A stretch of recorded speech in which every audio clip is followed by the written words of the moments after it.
and A part. Here circle the phrases and underline the clauses among the following sentences. अब हमें phrases और clauses पर underline करना है, right? तो सबसे पहले तो phrases. Phrases क्या होता है? They are also the part of sentence.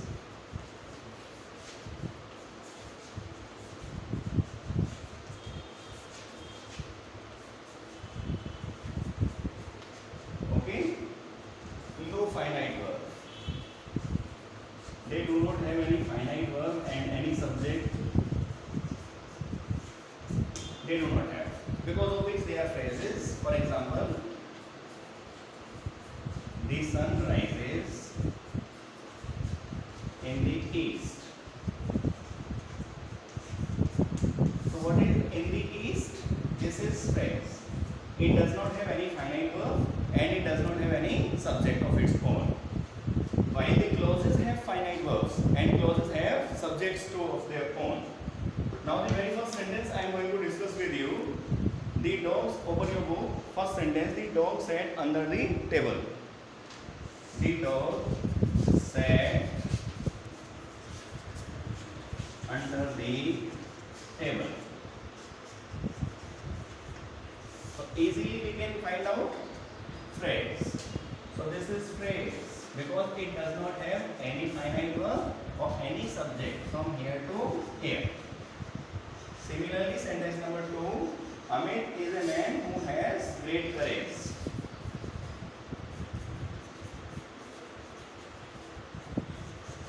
Who has great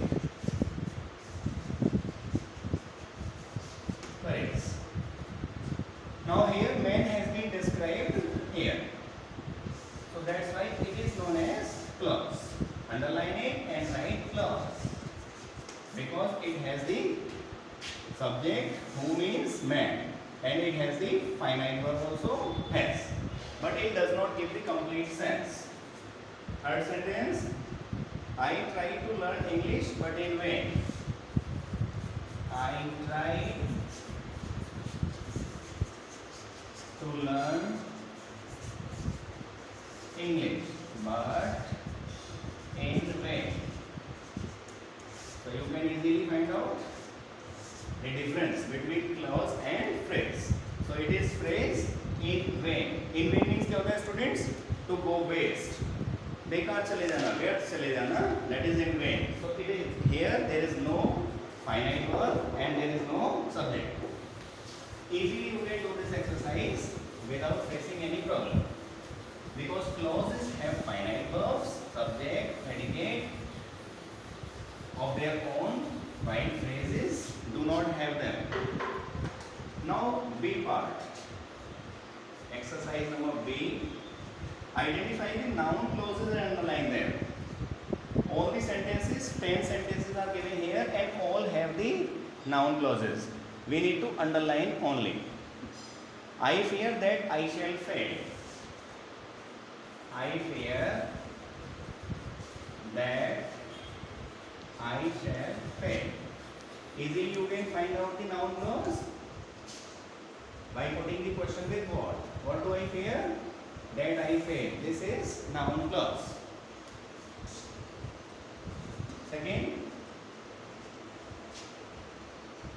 no one knows who she is.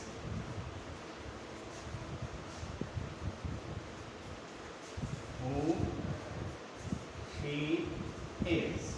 Okay. Once again, what is not known to anyone? कौन सी चीज नहीं पता किसी चीज को? Who she is. So this is noun clause. Similarly, third sentence, I do not know what he wants. In this sentence, already what connector is used? So that's why no need to put up the question, no need to go anywhere. What he wants. So what do I not know? What he wants. So this is noun clause. Only simply you have to underline the sentences. Now exercise number C. In the following sentences, identify the noun phrases and circle them. pick out the noun clauses and underline them. Noun phrases you have to circle and noun clauses you have to underline. How you can do the exercise? First sentence, I believe what he says. So this is noun clause because it has separate finite verb and separate subject. So we need to underline it. Clauses are to be underlined. I heard of his success.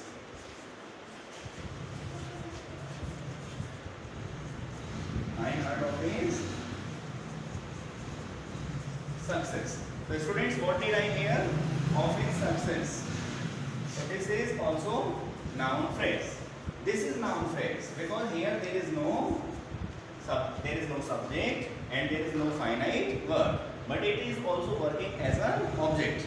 So that's why when the object is in more than one words, then it is known as phrase. But phrases do not have the subjects and the finite verbs. Now students, exercise number D. How can you do the sentences of exercise number D? Now I am showing exercise number D. Pick out the adjective clauses in the following sentences and indicate the nouns and the pronouns they describe. Very easy exercise it is. The umbrella, first sentence you can see, which has a broken handle.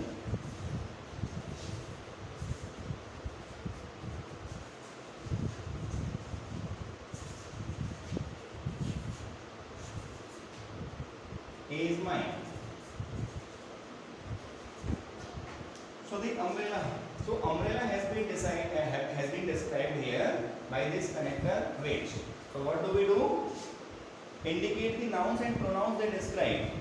Pick out the adjective clause. So this is the adjective clause which has a broken handle. And what is noun that has been described? So describe the noun is umbrella, because this connector indicates umbrella. So that's why it is the antecedent, and whatever the antecedent has been used over here, it is always seen just before the connector which we use in a sentence. One more sentence I am telling you. The dog that bites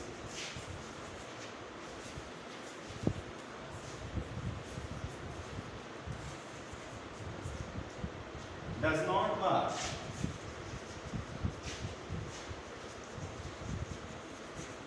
Okay, so here the dog has been described, and that bites. The dog that bites does not bark, so that bites. Okay, the dog has been described, so that's why the descriptive word or descriptive noun is the dog, and the clause is that bites. Got it? Easily you can write, mention the antecedent that is just before the connector used in a sentence, and rest of the structure combined with the connector is known as adjective clause. Now we will do exercise number next, and this is exercise number E. How can you do this exercise? In the following sentences, replace each adjective phrase in bold with an adjective clause. Okay? By adding that, which, who. आपको adjective clause बनाना है. जैसे example is also given, the field across the streets. तो उन्होंने यहाँ पे describe कर दिया, the field which is across the street. Okay, I will let you know. Second sentence, once again we will solve. The car going to Sahibabad. Going to Sahibabad went on the wrong route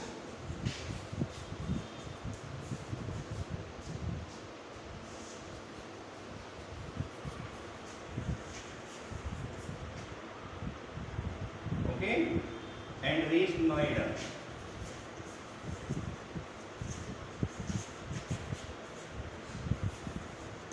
Now how you can write the answer? Now this car, we have to use the connector over here, this place, because the car is the antecedent और यहाँ हमें बीच is going,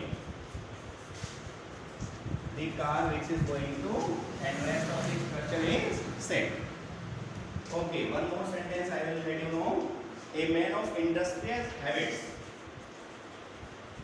A man of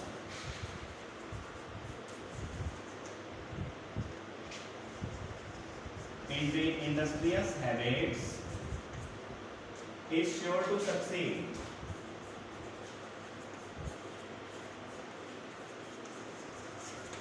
Because man is a person, so that's why I will use the connector here, who, after the antecedent. A man who is of industrious and they are same. Full stop.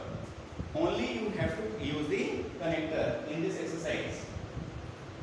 Now exercise number F. We will do the practice of exercise number F, and I do hope all of you must be enjoying the differences between noun, adjective and adverb clauses. Now in exercise number F, pick out the adverbs here. Pick out the adverb clauses in the following sentences.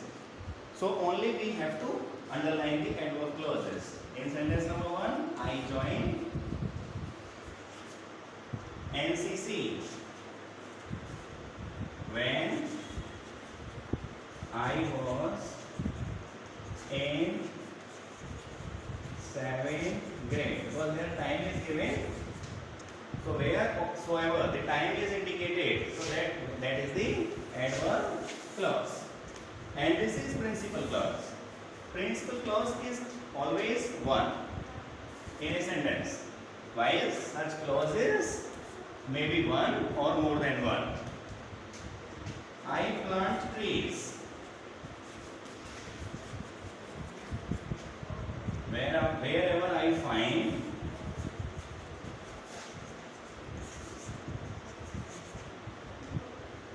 some suitable place.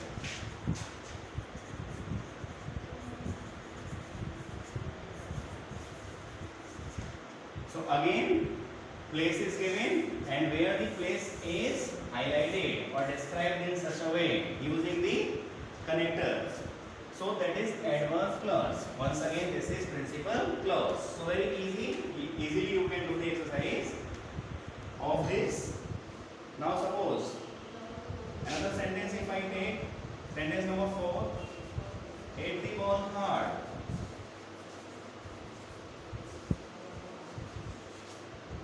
As Sumit does. So here the manner is given. Manner of hitting the ball, how the ball has been hit. So that's why as Sumit does. This is adverb clause. And here you can see the principal clause again. So easy exercise it is now for the students to do. Now I will discuss exercise number next, that is G.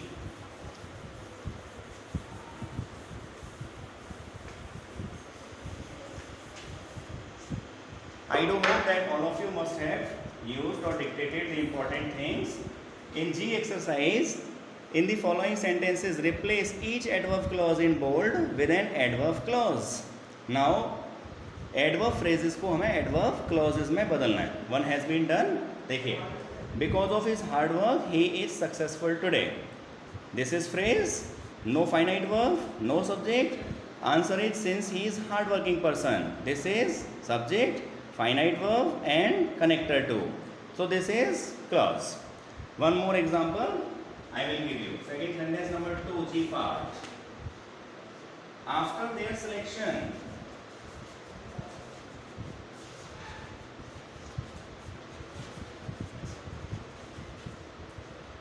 the participants were asked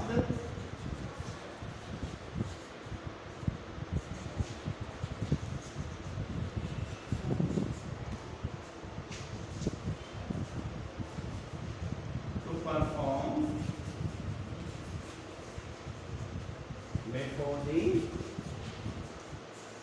audience. Okay. Now this has been highlighted after their selection.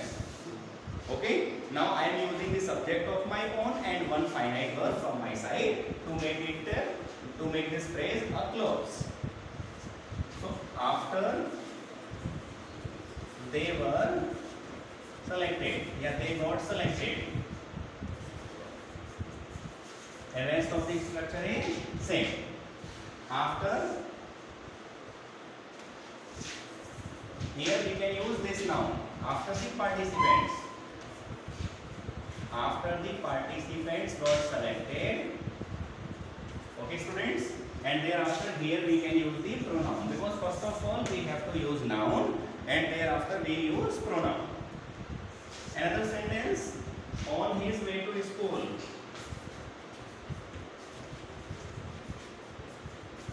On his way to school, Tom visited his uncle.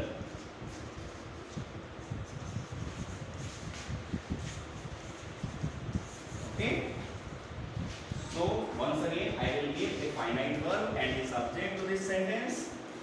When Tom was on the way. On his way, whose way? Tom was. When Tom was on his way to school. First of all, I can use noun, then I can use pronoun. He visited his uncle.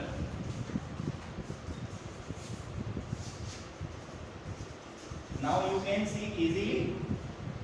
Here is the connector, here is the subject, finite verb, everything is given. So that's why this has been now a clause. Now we will discuss the last exercise of this chapter. That is exercise number H. Not a single sentence you have to leave anyhow, because the topic I have made you very clear. Now there must be no doubt left. H part. In this exercise, what you have to do, students? Identify the clauses in the following sentences. यहाँ पे आपको तीनों clauses में से noun clause, adjective clause and adverb clause. You have to tell me what is the clause. First of all, identify clause, then name it. Suppose first sentence. As soon as the children came in, the party began.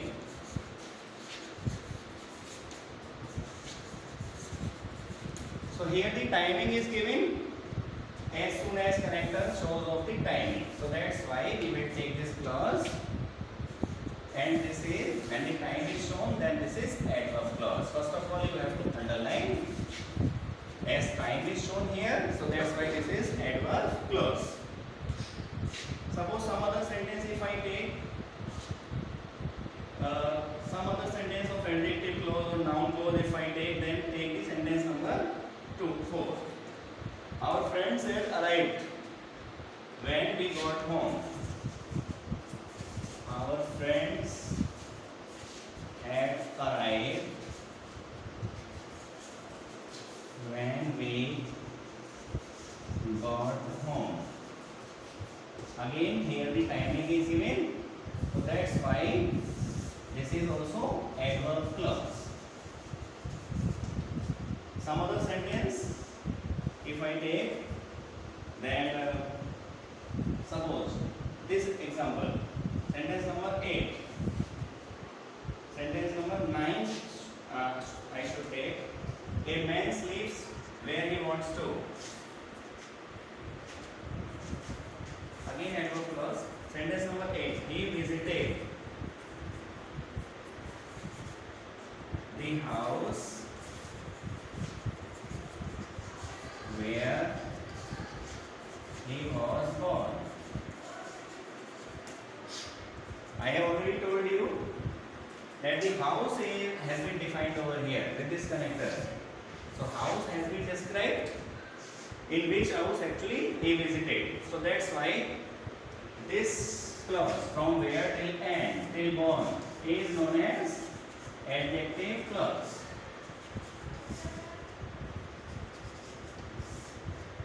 So I do hope, students, You must have understood this chapter very well, and you can do the exercises of this chapter now very easily. So thank you very much students for listening to me and for watching out this video. Thank you and have a nice day. Hello students, good morning. This is Ajay Kumar Solanki, your English teacher, once again before you. And today I am going to explain the chapter number 4 for you. Chapter number 4 is the clause. So you have to understand well this chapter and pay attention towards each and everything what I am telling you, so that you can understand the things well. First of all, as you have learned in your earlier chapters about the letters, words and sentences.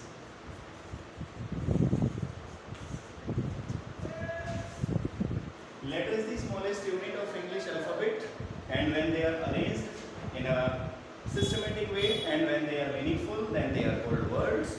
And when these words are arranged in a very systematic way and they give the meaning, proper meaning of something, then they are sentences. Then what is clause?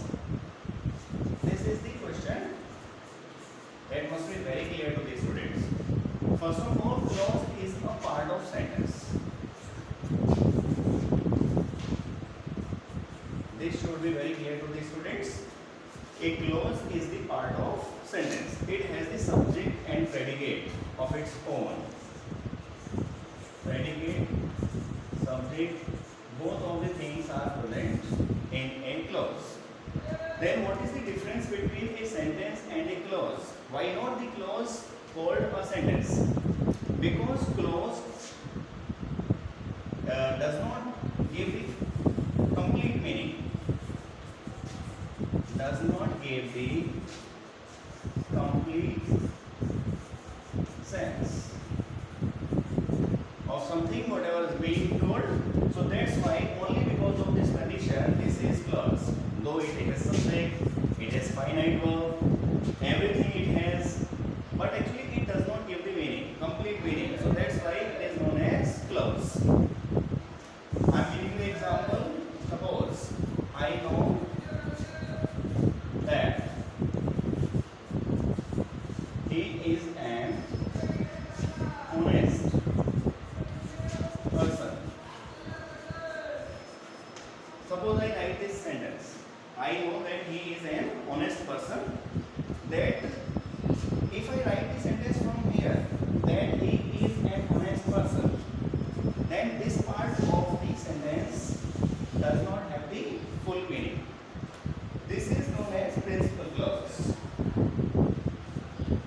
In every sentence it is found principal clause, and with this principal clause, this clause is attached, and this clause according to these connectors used. This is the connector. Here you can see in every sentence connector will be there, and according to this connector, clauses may be of three types. First of all, the noun clause. Second one is the adjective clause.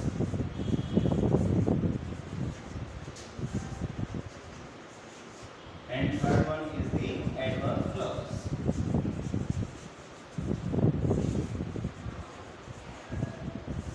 Okay, students. Now one by one we will learn all these three clauses for your better understanding, so that you can easily identify these clauses and their difference. What actually the difference is between all these three clauses. First of all, we will learn about noun clause.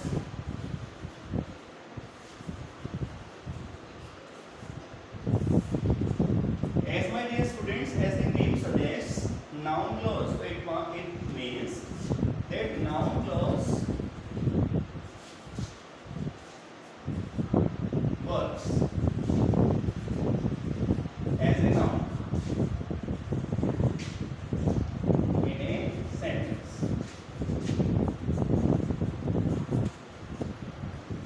It is used in place of the object, and if object is in the form of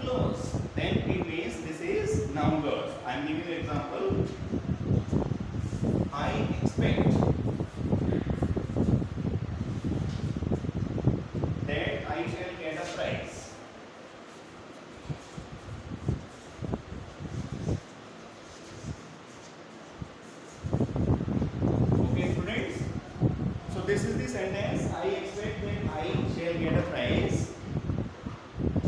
Then first of all we will put up the question in this clause. What do I expect?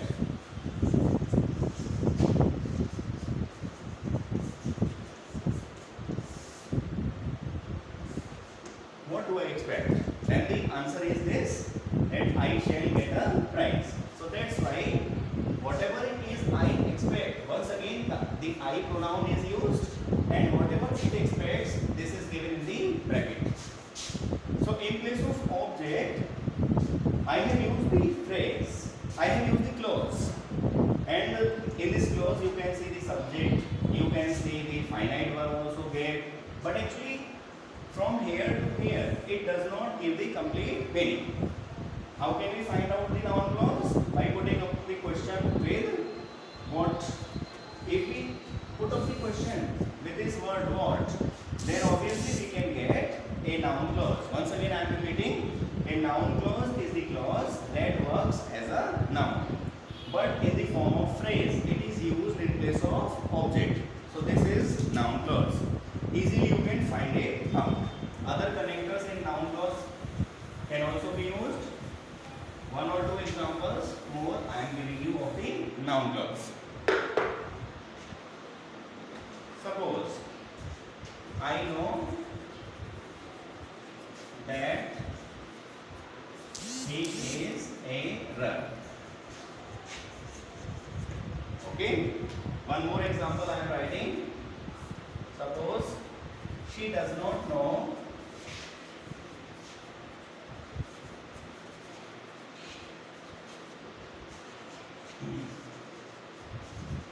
whether it will rain tomorrow.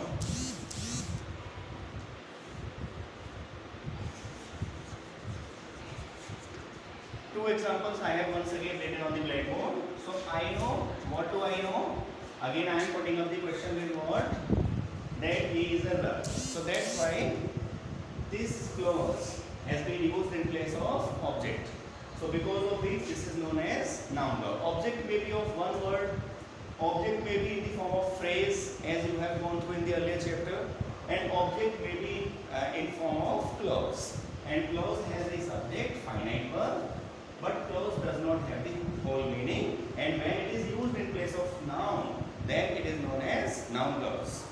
Similarly, in the next sentence, she does not know. Once again, I am enclosing it within bracket on both sides. She does not know. Again, I am putting up the question with what? What does she not know? This is given in bracket in the form of clause. So that's why it is known as noun clause. So I hope you understand well the noun clause. Very good. Now I am proceeding to second clause, that is adjective clause. So dear students, keep your book and notebook ready, pen ready, so that you can note down the important points. Adjective clause. As you know very well, suppose the adjective, what is adjective? First of all, tell me this. In your earlier classes, you have gone through adjective. Adjective is a word that describes a noun or pronoun. So this is adjective. Suppose if I write a man. So what sort of man he is? It is not mentioned. If I write a tall man, then tall is giving the quality of man. What type of man he is. So that's why tall is adjective. This is only adjective. And suppose a sari. I write a blue sari. Okay? A sari of blue color.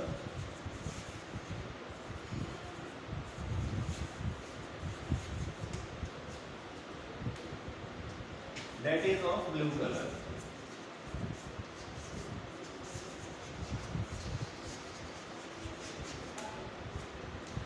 So this is simple noun. As you know, here the noun has been defined, a blue sari. This is phrase. And here a sari of blue color. This is also phrase. And now here I have used that is of blue color. That क्या है यहाँ पे? What is that? That is sari. It is subject. If I complete the sentence using the principal clause in the beginning, she is wearing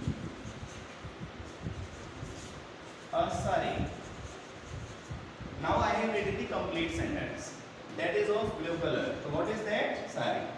So this part of the sentence is adjective phrase, because here the sari has been described. When a noun is described in further clause, then this is known as adjective clause. Another example I can give you so that you can understand well. The adjective clause.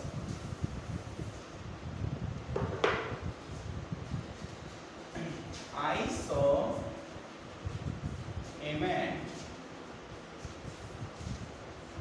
who was blank. Suppose. So here is the noun, and what is who? Man. The man was blank. And here the man has been described in this clause. So this is known as adjective clause. So adjective clause is very easy now for the students to identify. Only the noun is described in adjective clause.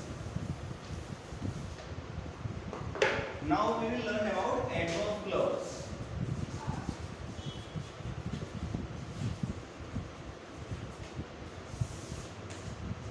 First of all, what is adverb? Adverb is a word that adds to the meaning of a verb, another adjective or another adverb. So adverb actually tells us how the work is done.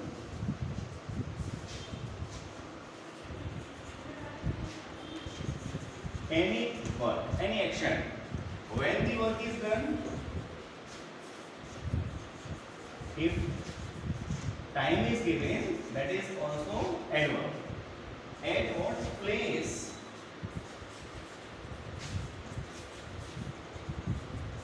The work is done.